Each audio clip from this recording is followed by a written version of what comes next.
It's your man Kil.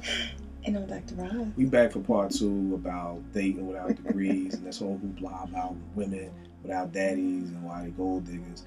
Let me just say, I understand what Roz is saying. I understand that your background does make you into who you are. I'm just saying that somewhere along the line, you have to understand in yourself that I'm a gold digger. Yeah, but and once you come to that point, then you have a decision to make. I agree. Do I still want to be a gold digger, or do I want to go out here and do for myself? And to me, I guess then that's when I have a problem. Now, whenever you have that moment of clarity, or that aha moment to say, wait a second, I'm a gold digger. When you then continue to be that way, then I guess that's when I have a problem with you. Because I don't mean to say because you didn't have a dad. I know that's by working with teenage girls. Trust me, I know by them not having fathers, that takes them down a horrible path in life. So let me just say, I do understand what you're saying, and I don't mean to say the daddy excuse or any of that thing. I'm just saying that when you have that moment of clarity that this is who I am, now you have to. As one of my friends was saying, his whole family sold drugs, so that's all he knew. So at the end of the day, he was saying, I never knew that selling drugs was illegal. Yeah. So at the end of the day, but when eventually you have to, sometimes, man, whether it's the cops arrest you, whether you watching The Wire, something eventually is going to happen to make you say, wait a second, this is wrong. Yeah. Then you have a decision to make. So for somebody whose whole family sold drugs, and they just brought you into it, and you didn't even know it was illegal because everybody who you knew did it, then yes, I can't hold that upbringing against you. But when you have that moment of clarity to say, wait a second, this is wrong. What I'm doing is wrong. And then I continue to do it. That's when I want to hold it against you. We assume that people have that moment of clarity. And truth be told, some people just don't, Kil. Okay. Some people just don't. I mean, that's why they make professionals like me, because some people just don't get it. Well, I mean, professionals like you are around whether I'm talking about like psychology. Right. Yeah. But that's what I'm saying. Y'all are around whether you're counseling people who have a mom, a dad, a wonderful household. Yeah, absolutely. So it's not just about y'all are here because of. But this. I will tell you that a lot of people, and I guess this kind of gets back to doing things and not knowing why you're doing them. Okay. That is where we all go wrong. There is a reason why we do everything. And it's very scary when you ask somebody, well, why did you do that? And they say, I don't know. Right. I've been It may not be that they're even lying about that. No, I've been there. Some people just don't know why they do some things. And so what I want you guys to understand is that you got to figure out why you're doing stuff. Because when you figure out why you're doing some things, then you can change some of your behaviors. I agree with that. When I met my mentor, Tony Phillips in Atlanta, I was at an interview. I was trying to get a job at WCOK at Clark's radio station, and my girlfriend at the time, we were having an argument. I'm like cursing her out in a job interview. In a job interview? Yeah, but and Tony. So you didn't get that job. Yeah, I didn't get it, but neither here nor there. But Tone pulled me up and kind of like gripped me up, like, yo, why are you talking to her like that? And it was like the first time that a black man had like gripped me up and said, why are you doing that? And my answer was, I don't know. And I always tell people that was kind of the beginning of the change in me, is because now I had this black man. Somebody held you accountable.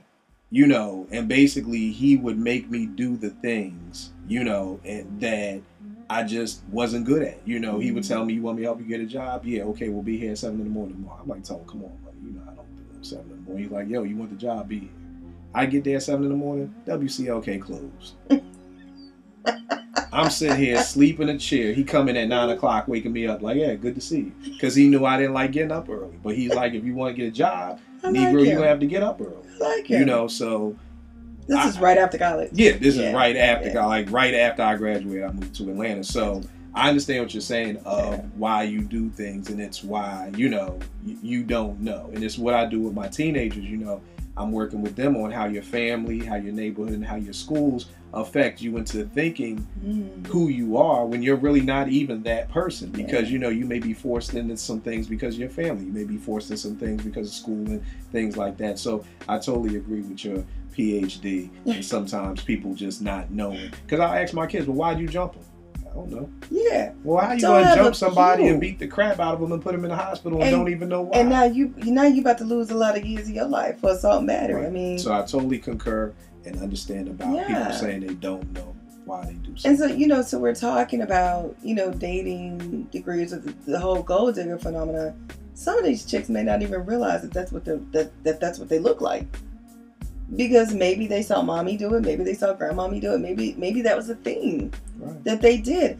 I have personally heard grown women tell their kids, "You get whatever you can get off that dude. Yeah. Get what you can get." I've personally heard that. Right.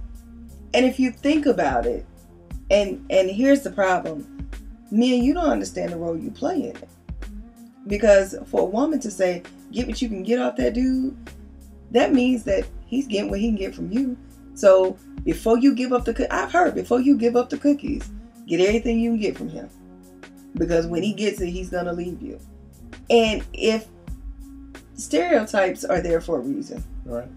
And so if our men are out there exhibiting this type of behavior of smashing and rolling, then can you really be upset that she's going to fulfill the role of gold digger? No, I can't. Yeah. I can't.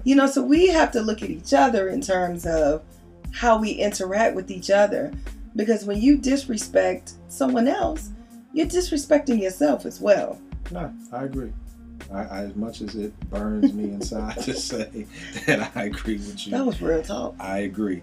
And I think that's the thing, and something that we touched on at HUR was just about how we have to rethink the whole way that we date. Because the question was, well, for, women, you guys hated when we said, well, we want a chick with this size breast or this kind of butt or this kind of body. Like, y'all hate that, but it's like at the same token, you y'all want the want to trophy. say you want a Benz, you want this. So we're both looking for these trophies. So at the end of the day, it was that we're both going about the way we date wrong. You know what I mean? And that that's not the way that we're gonna really truly find somebody. If all we're looking for is a trophy, then that's really like kind of what we touched on where I was talking about the chick's list, the 5 things. It's almost like you want to say, well, the number one thing really isn't I want him to be saved or I want him to do this. I want a trophy.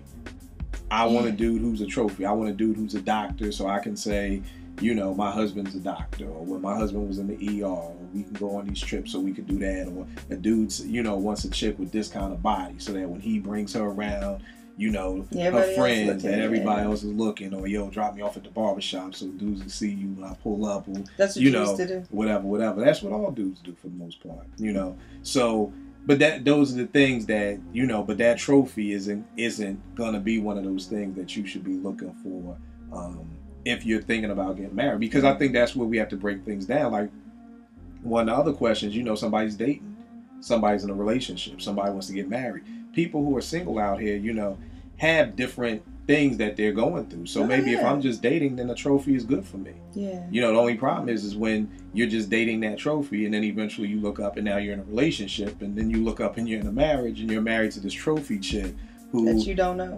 You don't know, but then eventually she's going to start gaining some weight. She's not going to stay a trophy you might too. forever, unless she always going to Hollywood getting knifed up and everything like that, like most chicks do. Or she believes in fitness. Or that. But, let's be real. We're if we got some money, we're lazy people by nature. So if we got some money, we gonna just go pay for a 6-pack and go in the gym, So that's all I'm saying is that trophy eventually ends up being the wife, and it's the same thing. The trophy ends up being the husband, and he may have a Benz, he may have this nice house and all those things, but he's not a good dude for you. So I agree. Dating without degrees is really about, are you willing to date somebody who may not make a lot of money? That's really the question we're asking, is are you willing to do that?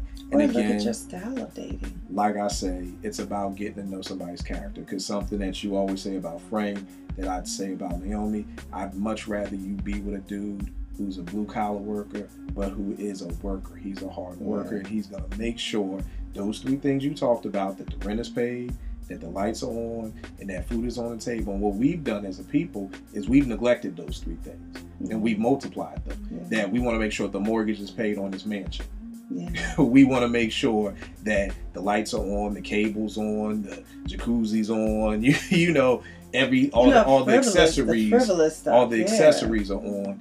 And 3, that not only is there groceries on the table, but their crab legs and their shrimp, and that the check card works when I go buy some shoes and when I get my new Gucci bag and all those things. That's what we've done. We've expanded it to that. But what this economy has helped me to see is that when people are like, "Yo, what's good? You good?" And I'm like, "Fam, there's a roof over our heads, the lights are on, the bills are paid, Naomi's in school." Blessed. In today's economy, that's like having $1 million in the bank. You know, so it's just we've multiplied that thing of security, that women want security, and we've multiplied it to so much more. And y'all do it. And y'all do it. Y'all go out and buy these fancy cars to get the girl. Right. You know, so you play into it. That men do. Have a baby by me and be a millionaire, really? Well, I mean, 50? That's 50. I don't know about cosign. But I'm just saying, like, yeah. But then you try to burn down your baby mama's house. You try to burn down his baby mama's house? Yeah, you remember that. I remember Lisa burning down. I know something more than you. Wow. Yeah, but 50 really ain't hip hop, so you really don't know something more than me. But it is what it is. So that's our take. Think about it, poly about it with your fam and everything like that. Because this is a great discussion. This is a great discussion to be when you're out with your dudes or when you're out with your homegirls.